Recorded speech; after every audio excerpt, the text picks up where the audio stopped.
Kembali maraknya aksi pelaku kejahatan dan pemalakan liar yang terjadi di Simpang 4 Macan Lindungan, hingga membuat satu anggota polisi yang tengah bertugas menjadi korban.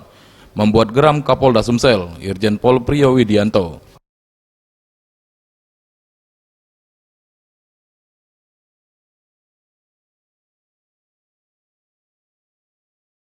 Kapolda Sumsel pun telah menginstruksikan kepada seluruh jajarannya untuk tembak di tempat kepada pelaku kejahatan dan pemalakan liar yang menggunakan senjata api rakitan atau sajam.